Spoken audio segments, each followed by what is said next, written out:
서가 명가. 마지막으로 소개할 인공지능, 작곡하는 인공지능, 아까 말씀드린 대로 오픈 AI라고 AI, 그 앨런 머스크 테슬라 창업주가 만든 그 회사에서 만든 겁니다. 그래서 뮤즈넷이라고 하는데 아까 잠깐 말씀드렸지만 그 글 쓰는 인공지능이 있잖아요. 그걸 그대로 적용한 거예요. 왜냐하면 아까 제가 말씀드린 것처럼 언어하고 글은 굉장히 비슷한 성향이 있다고 그랬잖아요. 어떤 체계적인 규칙도 갖고 있고 그 규칙에 의해서 사람들이 만들어내고 그래서 어떤 단어 뒤에 어떤 단어가 나오는 게 굉장히 중요한데 음악도 마찬가지입니다. 여기서 소리 나왔으면 여기서 또는 무슨 뭐 다장조가 나왔으면 그 다장조 코드가 나왔으면 그 다음에 어떤 코드가 나와야 되는데 이런 게 있거든요. 그래서 그런 룰이 있기 때문에 굉장히 유사하고 그래서 같은 알고리즘으로 데이터만 다르게 해가지고 훈련을 한 거거든요. 그래서 이것도 보시면은 이것도 굉장히 놀랐습니다. 들어보시면은 이것도 실시간으로 이제 작곡을 해주는데요. 자, 처음에 이제 약간의 모티브는 줍니다. 이런 식으로 해봐라 해서 그래서 여러분 잘 아는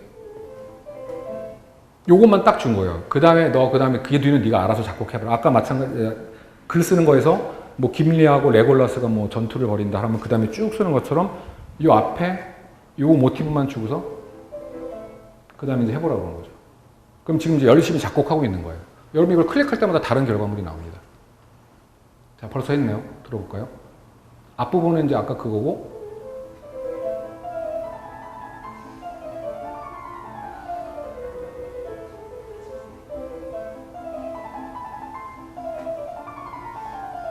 여러분이 알던 그 원래 튠이 아니죠, 그죠? 이거 뭐야, 막 키도 바꾸면서?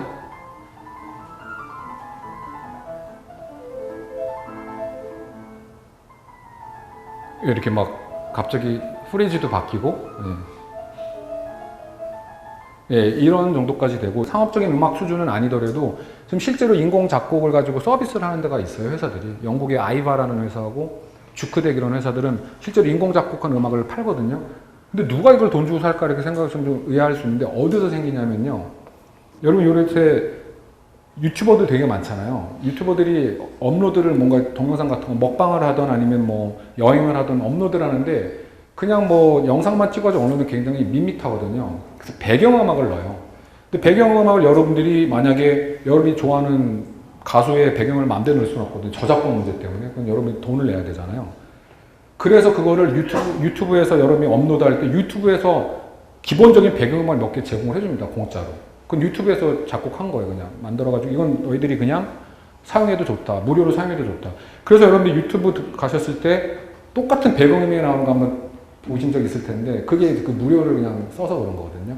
근데 뭐 제가 유튜버라면은 더 많은 사람을 제 영상을 보게 하려면 음악도 더 좋은 걸 쓰고 싶고 당연히 그럴 거라고요. 그래서 그런 목적으로 해가지고 이런 뮤즈넷이나 아니면 아까 말씀드린 아이바 같은 데다가 요청을 하면은 그냥 분위기나 뭐 길이 뭐 이런 걸 말해주면은 그거에 맞게 뭔가 배경음악을 그럴듯하게 만들어준다는 거죠. 그런데 실제로 이제 사용이 되고 있다고 합니다. 예, 그래서 이제 작곡하는 인공지능을 말씀드렸는데 자, 작곡하는 거는 진짜 굉장히 높은 수준으로 돼 있고 방금 들으신 것처럼 그 모차르트 앞에 그 부분만 가지고 뒷부분을 굉장히 멋있게 만들어냈죠. 근데 이거는 다 컴퓨터가 연주하는 거거든요. 들으시면 굉장히 단조롭잖아요. 그냥 아주 정확히 맞춰가지고 그냥 거기에 맞게 플레이를 하는 건데 이제 그게 아니죠. 사람의 연주는 굉장히 또 다른 거죠. 그래서 연주하는 인공지능이 이제 또 필요하고 이게 사실은 더 없습니다. 이게 더 어려운 문제, 사실 훨씬 더 어려운 문제라고 생각이 됩니다. 연주하는 인공지능은 뭐 예를 들어서 이런 거죠. 뭐 그냥 우리가 듣기에 정말 사람이 연주하는 것 같은 걸 만들자 이거죠. 그래서 이제 저희가 AI 퍼포머라고 해서 연주하는 인공지능을 만들었는데 이건 이제 카이스트에 있는 남주환 교수님이라는 분하고 같이 지금 저희가 진행하고 있는 건데 그리고 저희 대학에 이제 피아니스트에서 이제 박종화 교수님이랑 같이 하고 있는데 저희가 하는 건 이렇습니다. 악보를 주고요. 이거를 여러 사람들이 연주를 하게 합니다. 뭐 전문 연주가는 아니지만 준전 왜냐면 음대에서 이제 피아노를 그래도 전공하는 그러니까 충분히 실력은 되는 사람들 그 사람들한테 연주를 하게 하는데 근데 이때 피아노가요 일반 피아노가 아니라 이게 야마에서 만든 피아노인데요. 이게 한 2억 원쯤 합니다.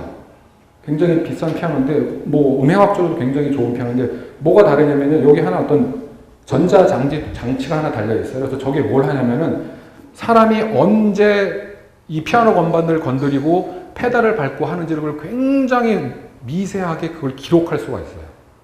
그래서 그 신호를 우리가 수집을 하면은 이거는 그런 미세한 그런 변화는 없는 거잖아요. 그냥 아주 딱딱딱 정박에 맞춰서 아까 여러분이 들었던 굉장히 딱딱하고 단조로운 그건데 사람이 이걸 보고 내가 이걸 재해석해서 연주한 데이터를 같이 모아가지고 수집을 하면은 저희가 바라건대 그냥 이게 잘 훈련이 되면은 이런 딱딱한 악보만 줘도 사람이 한 연주처럼 만들 수 있지 않을까 해서 저희가 이거를 지금 한 1년 정도 했고요.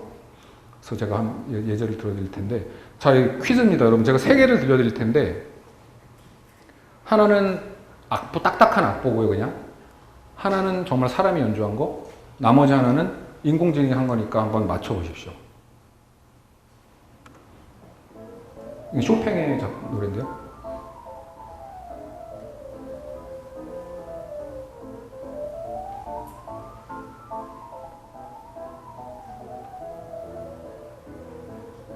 자, 이게 1번이고요. 그 다음 2번입니다.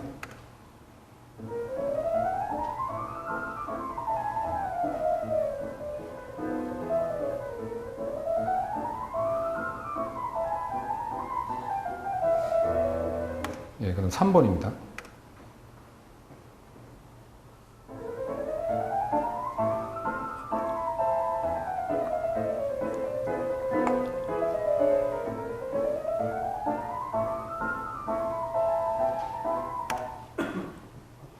자, 뭐부터 할까요? 일단 제일 다 똑같아요?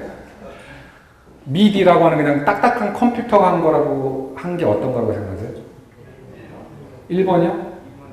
2번? 1번 손 들어보세요. 미디, 이건 컴퓨터다, 딱딱한 거 1번. 네, 2번. 나무가 혼자다, 혼자. 3번. 네, 맞습니다. 여러분은, 예, 여기 뭐 전문가도 있을 수도 있고, 피아노를 치시는 분도 있을 텐데, 1번이 가장 딱딱한 미디가 한 거고, 그럼 이제 진짜 어려운 거죠. 이제 2번, 3번 중에 사람이 한 게 어떤 걸까요? 2번? 2번 손 들어보세요. 2번. 3번. 오, 여러분들 그래도 좋은 귀를 갖고 계시네요. 네, 3번이 인공지능이고요. 2번이 실제 사람이 한 겁니다. 자, 이제 연주하는 것까지는 했으니까, 그 다음에 이제 제가 노래하는 인공지능을 말씀드리기 전에 말하는 인공지능부터 잠깐 또 얘기를 하겠습니다. 텍스트 투 스피치라고 그래서 문자열이 들어가면 그걸 사람 말로 해주는 거거든요. 이거는 어마어마하게 발전을 했어요. 왜냐면 데이터도 굉장히 많고, 그냥 사람이 그냥 얘기한 데이터만 있으면 되거든요. 한 30분 정도의 그 사람 목소리 있으면 굉장히 그 진짜에 가까운 그 사람 목소리를 할 수가 있거든요. 그런데 음성 합성은 이만큼 잘 되는데 가창 합성, 노래 부르는 건 굉장히 어렵습니다. 일단 데이터가 굉장히 부족하고요. 아까 말씀드린 것처럼 저건 수시간 동안 사람이 말한 데이터만 있으면 되는데 사람이 노래 한 거를 막 10시간씩 모으기 굉장히 일단 어렵습니다. 그리고 노래를 잘 불러야 되고요, 일단. 노래는 막 아주 낮은 음정부터 높은 음정까지 왔다 갔다 하기도 하고 그리고 말하는 것처럼 절대 안 하거든요. 뭐 랩 같은 거는 정말 말하는 것 같지만 노래 부를 때는 뭐 굉장히 길게 어떤 모음을 끌기도 하고 거기서 뭐 바이브레이션이라는 비브라토라는 어떤 기교도 있고 뭐 막 일부러 막 찢어지는 목소리를 낼 때도 여러 가지 기교가 있거든요. 그래서 그런 거를 다 하는 게 어렵습니다, 사실. 그래서 저 연구실에서도 이제 그것을 아까 제가 잠깐 말씀드렸던 생성자하고 판별자를 같이 둬가지고, 그러니까 저 판별자는 이 사람이 노래를 잘 했냐 못하는 걸 판별하는 거고, 이 생성자는 내가 노래를 잘했다고 속이게 하는 거예요, 자꾸 판별자를. 그렇게 해서 저 두 인공식량을 같이 학습을 시키면 이제 어느 정도 되는 목소리가 나오고, 그래서 저희가 인풋을 주는 거는 음성 합성은 그냥 텍스트만 주면 돼요. 그냥 문자열만 주면 아까 음성 합성을 했는데, 노래는 그렇게 할 수는 없죠. 노래는 멜로디를 줘야 됩니다. 여러분이 노래 부를 때 멜로디를 외워가지고 하는 거잖아요. 악보를 같이 주긴 해야 돼요, 멜로디를. 그래서 이런 멜로디하고, 그 가사 텍스트를 주면 이제 노래를 만들어내는 거를 저희가 최근에 지금 연구를 진행하고 있고요. 제가 말은 되게 간단했지만 실제 알고리즘이 이렇게 굉장히 복잡합니다. 엄청난 수식이 들어가고요. 이거 하나하나가 다 뉴럴 네트워크거든요. 인공신경망이 들어가가지고 어마어마한 컴퓨팅 파워를 써가지고 만들어내고 있습니다. 이게 저희가 이제 아마추어 가수를 섭외를 해가지고요. 그분한테 이 노래를 불러달라고 이제 이 가사에 맞추어서 요청을 했습니다. 그래서 그걸 한 90곡 정도 모았거든요. 이 인공지능한테는 저희가 10,000곡의 노래를 줄 수도 있어요. 다 불러내는 거죠. 예. 그래서 다른 노래를 줘봤습니다. 전혀 처음 보는.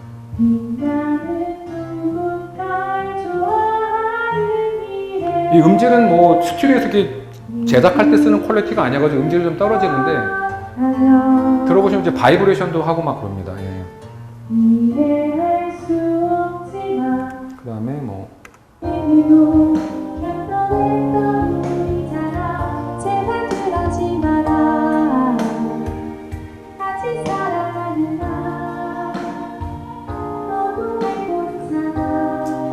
그래서 저희가 지금 목표를 하고 있는 게 있는데 이걸 가지고 아까 그 연주가처럼 김광석 씨는 지금 고인이 됐잖아요, 그죠? 근데 이분의 노래는 남아있단 말이에요, 리코딩한 걸로. 제가 좋아하는 김현식 가수 같은 경우도 마찬가지고. 그래서 올해 목표는 저희가 김광석 씨랑 김현식 씨를 다시 리바이벌 시키는 게, 부활시키는 게 저희 목표고요. 자, 그 다음에 이제 마지막 토픽인데요. 춤추는 로봇입니다. 여러분, 춤을 생각하시면은요, 음악이 같이 존재하지 않는 춤이라는 건 사실 찾아보기 굉장히 어렵거든요. 뭐 의식이나 이런 데 사용되는 거 아니라면. 뭐 박탕 같은 뭐 칼군무 같은 것도 있고요. 아니면 꼭 그 팝 음악이 아니더라도 뭐 발레 같은 경우도 당연히 차이콥스키의 그 호두까기냥이라는 음악이 먼저 주고 이제 발레 안무가가 그거에 음악과 잘 어울리는 이제 안무를 만들어낸 거잖아요. 한국 고전무용도 마찬가지고 음악이 있고 거기에 어떻게 춤을 출 수 있을지. 그 다음에 피겨 스케이팅 같은 경우도 노래를 먼저 선정한 다음에 물론 이제 그 스케이터의 어떤 여러 가지 컨셉과 잘 맞게 그래서 음악을 그 다음에 이제 안무를 이제 동작을 한다는 거죠. 그래서 생각을 해보니까 춤과 노래는 당연히 굉장히 밀접한 관련이 있고 그걸 이용해서 그걸 많은 데이터를 모으면은 그냥 노래만 주어졌을 때 여기에 맞춰서 춤을 출 수 있지 않을까를 저희가 생각을 해본 거죠. 그래서 저희도 그래서 유튜브에서 주로 이제 K-팝 춤이 많이 나오니까 그 K-팝 영상을 많이 취득을 해가지고 거기서 그 음악과 그 춤과의 관계를 한번 찾아보려고 한 겁니다. 거기 학습이 되는지. 그래서 실제로 저희가 이거를 Listen to Dance라는 이름을 했고요. 그래서 춤추기 위해서는 일단 들어라. 여러분 생각해 보시면 그냥 클럽 같은 데 가셔서 음악이 나오면 그냥 저절로 동작을 하고 다른 음악이 나올 때마다 조금씩 다른 동작을 하잖아요. 그런 거랑 비슷한 개념으로 생각하시면 됩니다. 그래서 저희가 유튜브 동영상으로부터 그 동영상에서 이제 어떤 이런 뼈다귀 모양이라는 스켈레톤을 추출을 하고요. 왜냐면 이걸 직접 만드는 게 굉장히 어려워가지고 중간 단계로. 그 다음에 그거하고 같이 있는 음악을 같이 집어넣어가지고 이 음악과 이 춤과의 관계를 학습하게 만든 다음에 최종적으로는 이게 다 훈련이 되고 난 다음에는 음악만 집어넣으면은 그거에 맞춘 춤이 나오는 겁니다. 다른 음악을 좀 항상 다른 춤을 추고요. 그리고 실시간으로 동작을 할 수가 있어요. 그러니까 직접 우리가 음악도 그냥 바로 춤추듯이 미리 프로그램을 안 해놓고도 할 수가 있다는 거죠.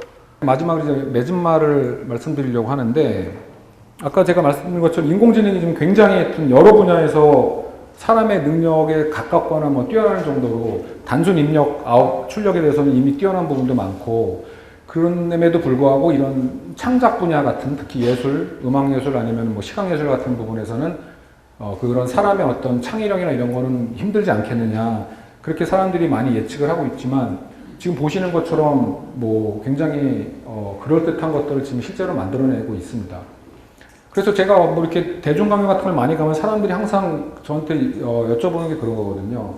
물어보시는 게 그래서 정말 인공지능이 나중에 사람을 대체할 거냐 어떻게 될 거냐 뭐 저도 사실은 답은 모르는데요. 사람이 정말로 아무것도 없는 거에서 물론 아무것도 없는 걸 한 건 아니고 여러분 생각해보시면 피카소도 굉장히 어렸을 때부터 여러 가지 그림들을 그려보고 보고 하면서 학습이 된 건데 그 학습 과정은 사실 인공지능이 하는 거랑 크게 별반 다르진 않지만 어디서 차이가 있냐면 제가 생각하기에는 이런 예술뿐이 아니라 저는 뭐 문학도 그렇고 과학도 마찬가지라고 생각하는데 항상 그 인류의 역사가 발전한 걸 보면은 어떤 큰 이렇게 점프가 있었던 그런 걸 생각을 해보면요. 굉장히 비이성적으로 행동할 때가 있거든요. 어떻게 보면 어쩌면은 비이성적인 것도 있고 이건 말도 안 돼 막 이런 데서 막 생각나는 게 많아요. 무슨 말이냐면 예를 들어서 코페르니쿠스도 여러분 지동설을 얘기할 때 사람이 정말 거의 미친 사람 취급을 했잖아요. 아니 우리가 여기 이렇게 서 있는데 이게 지금 초속 뭐 17m로 이게 돌고 있다고? 근데 어떻게 서 있냐? 뭐 이런 것도 있고 그리고 지구가 둥글기 때문에 항해를 할 수 있다고 그랬는데 지구가 둥글긴 저희 수평선과 지평선을 봐라. 이렇게 멀리서 봤는데도 평평한데 무슨 지구가 둥글다고 하냐. 여러분 혹시 그 평평한 지구 소사이티라고 아세요? 요즘도 활동하고 있는 지구가 평평하다고 믿는 사람들이 있어요. 그 사람들 지금 돈 모아가지고 바다 간다고 그러네. 끝까지 가본다고. 어쨌거나 지금도 그런 사람이 있는데 몇백 년 전에 그런 사람이 했다는 거는 너 말도 안 돼. 말도 안 되는 소리 하지 마. 그래서 뭐 갈릴레오 감옥도 가고 막 그랬잖아요. 그런 거는 정말로 굉장히 말도 안 되는 상상력으로 그런 걸 뒤집는 거고요. 예술에 있어서도 마찬가지입니다. 제가 말씀드린 건 뭐냐면은 인공지능이 그런 짓을 할 수 있게 되는 거죠. 이거 인공지능은 굉장히 논리적으로 설명이 가능한 걸 많이 하려고 하거든요. 아까 뭐 음악을 만들고 이런 것도 했지만 이 코드를 쳤을 때 내가 막 가슴이 떨려서 하는 게 아니라 내가 본 바에 의하면 요거 하면 요게가 많이 나오더라. 그냥 정말 단순하게 기억과 습작에 의한 건데 사람은 굉장히 엉뚱하게 비속어로 말하면 약간 똘끼를 부릴 때 뭔가 굉장히 이제 큰 발전이 있었다는 거죠. 그런 걸로 봤을 때는 아직은 그 사람의 영역이 훨씬 더 크고 중요한 것 같고요. 그래서 여러분도 뭐 너무 걱정하지 마시고, 근데 인공지능이 이제 많은 일을 대체할 건 그건 거의 확실해 보이고요. 그럼으로 인해서 생산성이 높아질 거라고 사람들이 예측하는 사람도 많고, 그래서 이제 사람한테 여가 시간이 더 많이 생길 거라고 얘기를 합니다. 그래서 우리가 정말로 노동을 어떤 가치를 만드는 위해서 노동을 하는 거에 되게 시간을 많이 썼다면은 그거보다는 좀 더 창의적이고 생산적인 걸 하는 시간이 더 많고, 로봇이 뭐 여러 가지 일을 하고 건물도 짓고 뭐 농사도 짓고 다 하면은 그런 가치는 계속 생기는 거니까, 예, 그런 시각으로 바라본 것도 좀 많이 있는 것 같습니다. 그래서 너무 비관적으로 볼 필요는 없을 것 같다는 생각을 합니다. 서가 연가